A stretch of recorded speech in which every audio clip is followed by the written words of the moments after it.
one of the surprising things of this week's parsha, right after the Torah talks about a woman giving birth to a boy, it reminds her that he has to have a Brit Milah.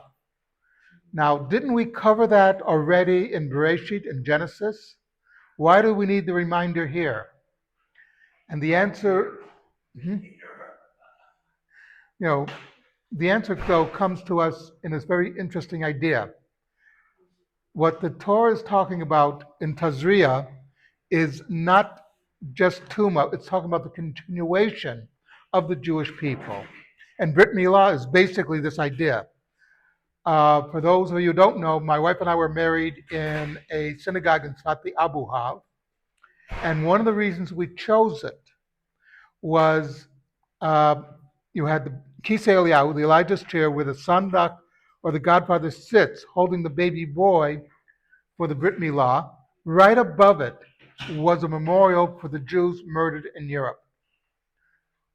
And by the way, this is a Sephardi synagogue where they didn't really suffer because they were living in Sfat at the time. But they wanted to make a point. The point was, you lost. Not only did you not kill us, because that's, not only we survived as Jews, that we will continue as Jews. And the proof of this is we will do the Brit Milah. Remember, it wasn't, our enemies either they want to destroy us physically or as a people. The Soviets banned the Brit Milah. It was a very big thing because they knew this was the connection. Once you allow Jews to do what is required by the Torah, then they will have failed.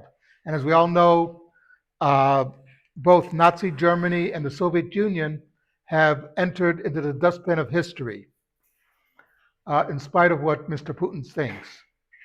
But it's something. But this way, every time you see a Brit Milah, every time you see a Jew daven, every time you see all that, what you're seeing is not only the Jew showing his faith in Hashem, but the defeat of our enemies.